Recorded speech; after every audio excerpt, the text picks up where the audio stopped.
After 21 years of working as crisis management expert with the UN, Nana Osei Omari Obrempong II returned home and invested in agriculture and agro-tourism. When you walk in here, at a first glance, you would see a bit of farming and a bit of tourism and of course, hospitality. This week on the Ghanaian Farmer TV, we are touring here, this facility, Family and Friends Fisheries Company Limited, where Nana is the Chief Executive Officer, to tell his story, when it all started and why the interest for agriculture. My name is Anyunam. When you see me in town, call me Ghana's finest farmer. Subscribe to the Ghanaian Farmer YouTube channel and of course share all the videos you are going to be watching. When I go for a quick breather and I come back, Nana will be joining me here right under the shield to tell me his side of the story. How it happened, the motivation, how it is going so far, and what we can learn from it. So stay tuned, I'll be right back.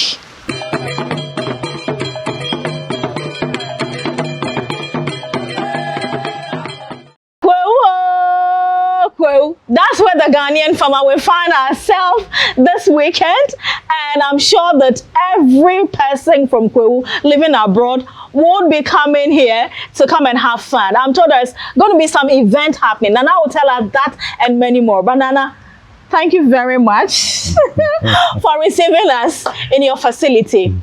You have a beautiful place. Yeah, thank you. Thank you. Indeed. Wow, yes. Well done. Yeah, thank you. Nana, thank you. I'm told that you work as a crisis management expert for over 21 years in the UN. Yes, that's correct. How long, I mean, when did you leave Ghana to join the UN? In which year? I did not leave Ghana. I was in Ghana, but then I lived in Australia for a while. Right. And it was from there that I joined the UN. Okay. Yeah, but my first UN post was in Liberia during the Liberian crisis. Right. Yes. Okay. What time did you leave Ghana before joining the UN? Okay. Well, I left Ghana around 1983, 84. Yes. And I traveled to Australia. Right. And then from there, I did my studies. I did my master's and also my PhD. Okay. And then I joined the UN. First in Liberia during the Liberian crisis, right? The civil war, and then from there to Papua New Guinea, from Papua New Guinea to Sudan during the crisis, and then from Sudan I went to Afghanistan, Afghanistan to Kenya to Somalia. So you've been to all the hot spots. Oh, that is the nature of my job. Right. As crisis management expert. Okay. Or emergency, during emergencies, that's when I go in to support the community, especially the government with the recovery efforts. Right. And then in my last days, I was with the United Nations High Commissioner for Refugees, where I was supporting the government and refugees. Right. Yeah, so that's a bit about, in a nutshell. That's a bit about it. But how will you describe the experience and the journey? I mean, traveling from all this, countries with conflict, and what has been the experience and what lessons have you picked whilst working? Working with the UN, United Nations, is a privilege. Before, in the past, when I was young, when you're working with the UN, when they see that you're a UN staff coming, everyone seeks to protect you. But now there are places when they see that you're a UN staff, then they're coming to hurt you. I'm talking about these insurgents and terror groups, because we are protecting those who are in need. They see us as standing in the way, because they want to do something, and the UN is trying to protect. Now, it has its challenges and rewards, but it's a privilege, and I've learned a lot. As said, I travel to many places. I've seen different cultures. I've seen situations, and I tell you, in Ghana, we are very, very lucky to have the sort of peaceful atmosphere Right. and the community and the country that we have. And I always pray that we should never get into crisis. Right. Because when there is tribal conflict, when there is war, I tell you, everyone suffers and nobody wins. Right. Everyone suffers. Okay. And so politics and all that, I say, yeah, we play politics, but let us ensure that there is peace. Okay. Yes. Great. Because peace is something that you can never take for granted. Okay. Yes. Right. So, what has someone who is an expert in crisis management got to do with fish farming and tourism? Well, that's a great question. Right. You know, I started my college in an secondary school at Dogokrom. Right. It was Dogokrom Agricultural Secondary School. So that is where I got my foundation from. My passion for agri stemmed from my parents, who were peasant farmers, you know. And so I always had in my mind, okay, one day I want to be a farmer, but I didn't know what type of farming, either poultry or fish farming was not part of it. But during my travel, especially when I was in Australia, I saw a model farming, which was fish farming within the community. It's not the one that you go into the bushes far away, but they've created in such a way that people will come from other countries like Japan, and they all come and taste the fish right from the pond. So I said, okay, this is something interesting. We don't see this much in Ghana. So I spoke with the guy, and he said, look, if you can, I'm happy to help you, but if you can foot my bill, I will come and help you identify the location, because you have to have, there's certain requirements you have to have. Using inland aquaculture, you have to have the river. The river must be able to contain fish. It must not be polluted. It must be really regulated, very well, clean. And it has to have a certain level of flow. Okay. Because here you see these fountains. Yes. And when you go there, you see in the ponds, the water is flowing 24 hours. There's no electricity, no pumping, nothing. We use a natural flow through system. So it's a natural gravity that is bringing the water from the mountain. So you have a waterfall? It's not a waterfall, it's the water that coming into from the top. Okay. The river is just here. You go and have a look. It's just right there. And so we've tapped into the river and then tap some of the water here that we use for the fish. So you see how important. And so I thought, okay, this could be something to have in Ghana, not only for the fish farming, but also for educational purposes, to let the community and people know that inland waters are treasure that we need to have. Protect. We need to protect. And then tourism, using agriculture, fish farming to promote ecotourism as well, which is, so I'm quite excited to see that we share common interest about tourism, which is what you see. Great, great. So apart from the fish farm, run me through some other farms you have. I have crop farming in my traditional area in the Afram Plains, where we do maize and the normal cassava and things like that. We also have a poultry that produces eggs for us. I mean, we have some eggs here. Yes, I've seen some eggs. Have a look at. But the whole idea is that when you come into the fish farm here, you get to taste the fish right from the source. Right. If you want to have a fresh one, we got a small cafeteria here. They prepare it for you, and then you enjoy. If you want it grilled, so we culture both catfish and tilapia. I will come to that.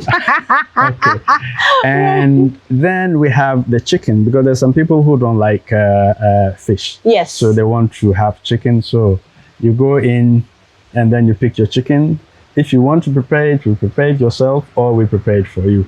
And then, so that is the whole concept. Everything fresh from the source. From the source, indeed. Yes. That's what the orientation of Ghanaian farmers should be looking like. Let's walk into the farm and still feel like you are in your home and not outside your home. Now let's come to this pond here. I mean, what blew me away is walking into the space and seeing tilapia and catfish coexisting in the same pond. How did that happen? Well, you know, we try to mimic the natural habitat Right. of the fish. Okay. If you go into, let's say, to the Afram Lake, you see the different species of fish Exactly. living together. How are they able to do that? So we do a lot of research to see how we can do that. You know, tilapia and catfish. Catfish are like carnivores. They eat other fishes. Exactly. When they are, especially the smaller ones. Yes. So you need to know at what point of their lifetime they can coexist. You know, in a situation same like place. this. Yes. We have to make sure that you put in the tilapia first. Okay. You need to make sure that they're a bit bigger than the catfish Right. before you introduce the catfish in there. Okay. In that way, they cannot Eat. them. But if the catfish are bigger Right. and you introduce right now, if you bring some fingerlings in here, you will see by the end of the day, they're all gone. They'll eat everything. Yes. So you need to work it out in such Okay. a way that you introduce in the tilapia first, you study them, and then you bring in the catfish. Then Okay. the catfish should be smaller. Okay. Now let's talk about the construction. I see usual stones. Yes. Okay. Down there, I was asking my colleague, is that something beneath the ground, or how did you do it? All right. In constructing your earthen pond, there are Yes. ways, and we teach this in our training. Okay, you do training yes, we as do well. training. Yes. Great. Now, when you're constructing the earthen pond, first thing you need to look at is the type of the soil you have. Okay. If you have clay, a bit of a combination of clay and loamy, Right. that means it can hold water. Water. But if it is sandy or coarse structure, Right. you put in the water, and by the next day, everything is It's gone. gone. So here we have a bit of clay, that combination, Okay. and so it sits in there. Right. Now, there is also a mechanism. You have to have water coming in and An outlet. and water going out. Yes. Okay. So that's the system we have. So Okay. in that way, Right. but on the edges here, Yes. which we call the dike. Yes. The dike is what we've used the stones just to hold it so that the water, because we want people to sit here.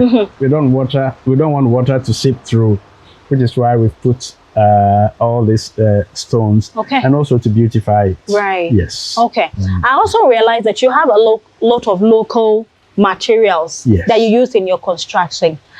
So I see normal wood, Yes. and I see some wire mesh and all that. Yeah. Why did you settle? You know, a lot of farmers, when they are going into farming, they invest so much in the structure, and I don't know that there's no money to run the farm. Yes. But you have leveraged on a lot of wood stuff. Yes. Why that sort of creativity? All right. It is important to know that in Ghana, Okay. we have a lot. Right. We have a lot of resources: wood, sand, gravels, stones. It's all there. Okay. It is just, it's only our creativity that limits us. Right. You know, I mean, if you have wood, why can you not make your own structures? Of course you can. You know, and look at, we use this. You see those barrels here. Yes. This is our old barrels that Okay. we use. Okay. You know, people will go and throw them away, Yes. but we take them, Right. we decorate it, Yes. and look at it. It's beautiful. Looking beautiful. We have bamboo. Yes.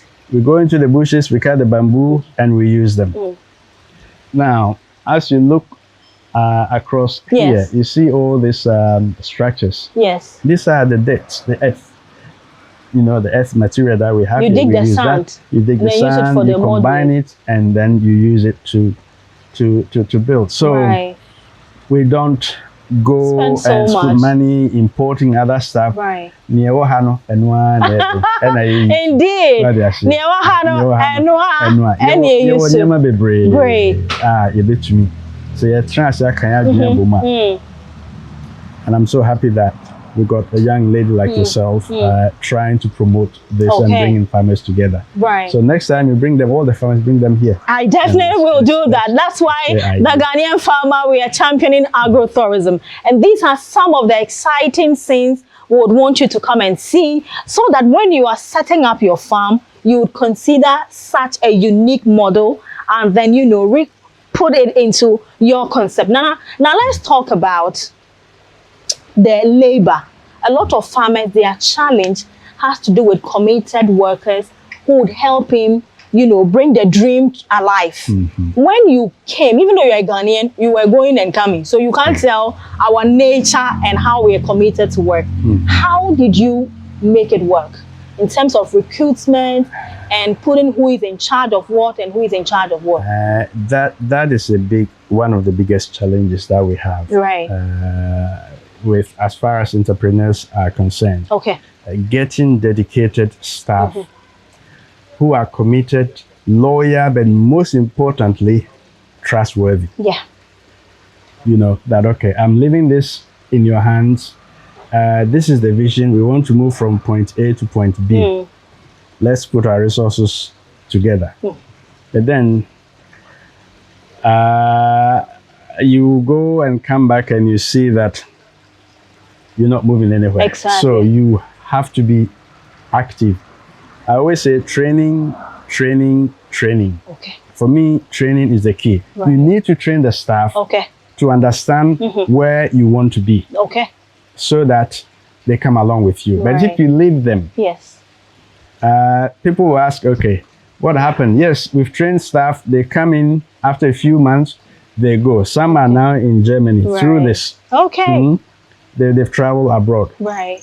Then they will ask, okay, when you put all your resources into training, you train the staff, and then what if they leave? Exactly. But the question is, if you don't train them and they stay, what is going to be your fate? Your work will be stagnant. Yeah, exactly. Okay. Yes. So yes, you put some resources in, but training and monitoring. Put things on paper for them. This is what you are going to be doing. Okay. If it is a daily activity, in the morning you have to feed the fish. At this time, you have to check the temperature, the water temperature. You have to clean the tanks. Exactly. You know, and that sort of thing. You have to, you know. But there are some who are very committed and dedicated. If you train them and if you're lucky, you need to treat them well so that they stay. Great. Yes. So this pond can take 1,000. 1,000. Yes. A blend of the catfish and then the tilapia. We have, you see the other fish. There's one long one there. My friend is in tree. Catfish. When the catfish, where Sapa. Okay. Right. And then you. No, it's not. That is not the eel. All right, but in the local language, it's called Sapa. Sapa. Okay. Yes. And the other one, your friend Odo. Okay. This one, we are researching on them. Right. To see how we can get them to reproduce. Okay. Yes. So you talked about water quality, temperature, and all that. How often do you do that in the pond? Daily. Every day? Daily. We check the water temperature. We check. Okay. Before we feed the fish. Okay. You need to know if the weather is too cold. You give them the feed, they will not eat it. Right. So right from 11 o'clock, we feed them. Okay. You know, but during the rainy season, you need to monitor the temperature, and then we feed them. Okay. The water quality every 2 weeks or every month we check. Yes. Okay. Yes. Okay. So we have equipment that we use to check. Okay. Yes. Nana, is it not boring? I mean, looking at someone who is always from one hot spot to the other, pursuing, talking to government, negotiation, and then now you are grounded here and always walking around checking fishes and smiling. Okay. How does it feel? It's quite different. Okay. But interestingly, it is more relaxing to me than working with the UN. Okay. The stress and the pressure. Right. It's it's lower. Okay. Which is what I need at my age. At your age. Yes. Indeed. You know. Okay. So, yeah, I mean, and you have to be passionate about what you're doing. You know. And when I get stressed, I can come here and sit here just listening to the sound of the flowing waters and rivers. It relaxes me. Okay. Yes. Okay. And the thing is, when you do something like this and you see children Yes. coming in asking questions to enjoy the place, when you see the elderly coming in, when you see the youth come in, everyone coming to find out, and you see some dancing and some, you know, it gives me I don't know, the feeling. I feel so happy, satisfied. Exactly. Right. You know. So that is how. But what do you make of aquaculture or agriculture in general? Are we making progress? Are there some changes you want to see? The young people, are you seeing an increased number in young people going into agriculture? Your general perception? You see, in the past, agriculture as a whole, even though I attended agriculture secondary school, yes, as my beginning, but then what happened is we saw agriculture as something for the old and the elderly or the illiterate. And I remember at college we did something wrong, and our punishment was to go and weed. And so it builds in your mind that going into agriculture, it's you being punished. Right. You get what I mean? I mean, just imagine all of us. Yes. You know, you go, you know, so you see that as punishment. Right. And we need to let the younger ones rethink that perception and that narrative they have about agriculture. Yes, about agriculture. Right. Now I'll give you an example. Okay. When I was in Australia, right, the wealthiest families were all agricultural farmers. You know, and people go into colleges and secondary school and university, do a PhD in agriculture. They don't wait till they are old. They go in as the business. Right. Commercial farming. Let's take, for instance, in catfish. Okay. If you hatch, let's say, one female catfish and a male, when people know the process, you can get about 15 to 20,000 eggs for one. And if that one, you are able to raise it, and let's say you have some mortality rate of, let's say, about 5,000, you have 10,000, isn't it? So if it is 10,000, then you sell one for one cedi. I'm just giving you the and over just simple mathematics. Yes. I mean, you can just imagine. Right. And so it is something that is worth looking into, especially the younger ones, for the youth. And I commend the government initiatives on this aquaculture for, what do they call? We're targeting the youth into agriculture, but also in aquaculture. Right. I think it's something that we need to look into and encourage them. Right. As I said, here, it's a place for learning as well. So we are open. If anyone, whether it be the government or individual, if you need collaboration or support into getting into aquaculture, I'm quite happy to lend a hand, to advise in terms of policy or even training. I'm quite happy to do that. Though I was in the UN, I started developing this whole concept long time ago, and I've been learning, studying. And so the experience I have, I think we should be able to share that knowledge. Yes. Indeed, I found myself in Kwo. In about a few days, don't try coming here. If you don't come here from Monday, Tuesday, if you come late, you will park your cars in Kwakwa and then you have to walk to this place, because the whole town will be packed with human and a lot of fun activities. When it's Easter, It's all about Kwewu Okwewu. This is the Ghanaian Farmer TV, and we found ourselves in family and friends fisheries. And in here, it's not just farming, but it's a place for relaxation, learning, eating some healthy food, and then of course you can go home. And the name tells you that I'm talking to a traditional authority. He's like, Chief, maybe Nana will give me a land, and then I'll come and start my own farm. I'm going for a quick break. When we come back, we'll go to where the hatchery and some more tanks are. This is not all about it. There are more up there, so you can have a feel of what's going on. Some poultry is happening, some egg picking are happening, but I'll make sure my drone pilot gives you a view, so you can have a top to down view of how the place looked like. Stay tuned. I'll be right back after this. Okay, so thanks for staying. If you just tuned in, you're watching the Ghanaian Farmer TV, and we found ourselves all the way in the eastern region, precisely in Kwewu. And we are also inside and touring family and friends fisheries. Here is a combination of farming and tourism and hospitality. Anything you think of, you can just come here and have a feel, learn, eat, network, and then you can go back. It doesn't cost so much, so don't forget that you would come here to have fun. Nana, we are about wrapping up our interview, but looking at the setup you have, one would ask, is it not expensive? Yes, it is, but anything worth doing is worth doing well. Right. You know,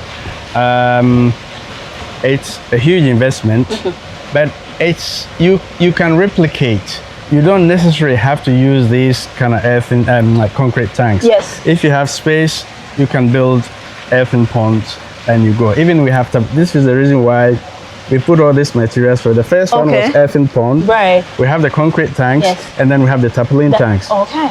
So if you want to go in, depending on your capital, you can choose either of them, any of them. Right. Earthen pond, tarpaulin tanks, or concrete. Okay. So it's here for people to see what the possibilities are. I mean, the opportunities are there to use, but if you can go with this, you go for it. Okay. If you can't, you do the earthen pond. Right. And okay. So what's the capacity of this tank? For fingerlings, it can stock about 10 to 15,000. 10 to 15,000. Yes. That's a lot. Yes. And we have about how many tanks? 1, 2, 3, 4. We have six tanks. 6 tanks, yes. And all fill to capacity. Yes. And with a blend of the catfish and the tilapia. Yes. Which of these species goes faster? You know, in Ghana, tilapia is well known. Exactly. Yeah, Bankuni tilapia, Bankuke tilapia, you know. But then for me, I quite like the catfish. Really? Yes. And now it's picking up. Okay. The catfish also has got huge markets. We have people from Nigeria at times coming to ask for smoked ones, you know. But at the moment we don't do the smoking yet. Yes. But they have the market. It's all about knowing where and who to sell to. Right. Yes. Okay. Yes. So we mentioned hatchery in the first part of the interview. So Nana, why did you decide to have your own hatchery? Because people would usually go and buy and then they'll come and do the rearing. So why do you have your own hatchery? There was a time we used to buy the fingerlings. Yes. But then we went to a point, we bought about 35,000 fingerlings. Yes. We brought them in 3 days time, we lost 20,000. Ah. Yes. And so we realized that not all the fingerlings that we got were healthy. Yes. And so from that experience, I decided to look into having my own hatchery. Okay. Here in the whole of Ghana, there was a consultant from UK who came to Ghana, and this is where Dr. Kofito came in. Right. Yes. This is one of the most, when we talk about biosecurity, our farm is one of the top in Ghana. Really? In terms of there are no diseases. Okay. No. So our fingerlings are of the highest top quality class. Yes. This is why we decided to have our own. We brewed our own brood stock, and then we do the Your hatchery own- ourselves. So okay. if you're looking for healthy Fingerlings to buy. this is the place to come for. Come to Family and Friends Fisheries Yes. in Kwewu. Yes. And you can get some to Okay. actually buy. Yeah, so Okay. I'll give you a quick tour of the. I definitely will go there with you. But do you get to change the water here as well? Okay. This water looks really clean. That's what I'm asking. Okay, you see, as I said earlier, Yeah. we use a natural gravity flow through. Okay. So the gravity brings the water from the mountain Yes. clean, Yes. and then we bring them through our filtration system. Right. And so the water is coming, as you can see. Yes. There's no pumping, there's no electricity. It's coming here. And then as it comes, these tanks you see, it's a self-cleaning. So the water circulates like that. Okay. And then it comes out. Okay. So water comes in and water comes out. I'll show you Right. where the other side Where is. does the wastewater that comes out for replacement of fresh Okay. one, where does So- it go to? So the wastewater Yes. comes into. We have a filtration. You see that Yes. the tank, the earthen pond there. Exactly. That is our waste Filtration filtration point. system. Yes. Ah. Yes. So we built filtration system, sand, charcoal, Right. and gravels and all that. So there is Interesting. So the technology water in doesn't that. go out. It goes out, but before it goes out, It is treated. it is treated, filtered. great. And That's which is nice. why we check, we do the water testing Okay. every month. Right. Yes. Okay. Nana, a lot of Ghanaians are abroad, including those who are from Kwewu, Volta region, Cape Coast. But most of them have issues with who do I entrust my investment with? What at all do I even invest money into? Is Ghana worth investing in? Ghana is one of the safest countries in the whole of Africa. I've done a lot of travel, and Ghana and Ghanaians, we are peace-loving people. And if you do decide on what you want to do, you have to do a background information. Exactly. Do research. Talk to people who are in the business, like myself. You want to do fish farming, come, let's talk. I'll give you the in and out. I'll share my experience with you. Right. After all, that's why we are here. Yeah. You know, the more fish farmers we have, the easier and the more the prices of fish will come down. So that, you know, there is a huge deficit in terms of protein Right. in Ghana. And so we encourage farmers, Right. more people to come in and join in. But do your study, do your research Right. before you go into any business. Okay. Okay. Talk to people. Right. You know, what I learned whilst I was in Australia is that you got business forum where business people meet business people. And this is what I want you to help promote here. Right. You bring the agricultural enthusiasts, people who want to go in, and those who are already in. You see these structures up here? Yes. Yes. We host ourselves, we sit down there, Right. we share ideas, we talk Okay. to people, and then you decide on what to do. To do. Yes. Amazing, amazing. This is what I love. His name is Nana Osei Omari Obrempong II. Now, your name clearly tells me that you are a chief. Do you mind telling me a chief in which town and in which time or year in your career were you installed? Okay. I am the chief in the Afram Plains. There's a place called Somsei. That is where my community, the Stu land is. Yes. Okay. And it's under the guardianship of the Bukrua traditional stool. Right. So that is where I am. Okay. And it's a farming locality. Okay. If you're looking to do some farming, you can come and talk to me. Right. I am quite happy for us to share ideas. And you know, the Afram Plains has a huge potential for farming. One of my aim or my goal is to help make Afram Plains the food basket for the eastern region. Right. And so I am welcoming people You're to come. welcome. Yes. You're welcome. Come and see Nana. Reach out to the Ghanaian farmer. I'll bring you to Nana, and then he will help you to get a land, set up your farm, and have a good stay in Ghana. Finally, I also saw you have a project that is caring for the environment. One child, one tree. Great.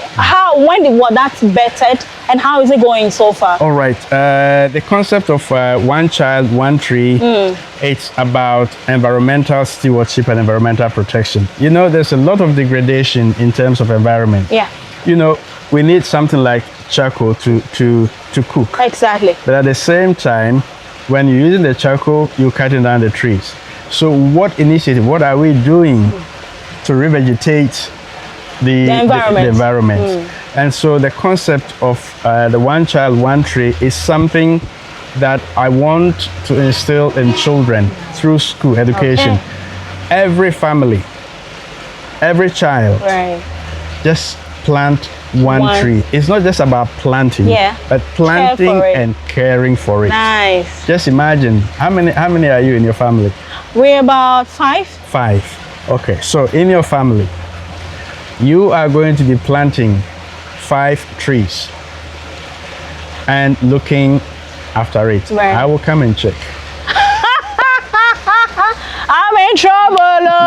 Yes. All right, Nana, we are bringing the conversation to a close. But what will be your final message to Ghanaians in the diaspora, to foreigners who are looking for a country to, relocate and go and invest? And of course, lastly, to we the young people who are still contemplating, do I go into farming or I should stay somewhere and mind my business? What will be your final message to everybody watching you? My message is come to Ghana. I mean, look at this environment. It's beautiful, natural. Everything, the tomatoes, the pepper, the peanut, everything that comes here, it's organic. Right. Ghana, we have resources. We have land, we have sea, we have water, and minerals.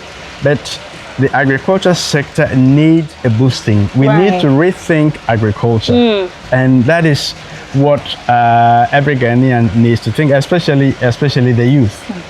So I will encourage everyone to come to Ghana and invest in agriculture. But most importantly, come to the Kwau, go to the Afram Plains, and we can do a lot. The Afram Lake is there, huge water resources. All we need is to have a proper irrigation system that can convey water from the lake to the locations we want. And we can have farming, agriculture produce all year round. We have the fish, we have food. Where else will you go? Nothing. So that's it. Thank you very much for staying with us for this past few minutes. It's been interesting, it's been insightful, and it's been very thought-provoking. If you're watching this, remember that Ghana should be your first choice in case you're looking for a new destination to go and invest and move your family. How would we find you? Any website address, any contact number to share in case someone wants to visit Family and Friends Fisheries? Okay, I'll give the number. Yes, please. It's 2+233, which is Ghana. 050-9467-501. I'll repeat it. Yes. 050-9467-501. Okay, so that's it. Thank you very much. Remember to share this video so a lot of people can watch it. But this is beautiful. It's a sight to behold. And definitely, the Ghanaian Farmer Agri-tourism, our next destination will be Family and Friends Fisheries, because we're coming to learn, eat, have fun, and network. Thank you very much, Nana, for having us. But of course, come with me to the hatchery and let's have a look at the baby fish. Come. Lion.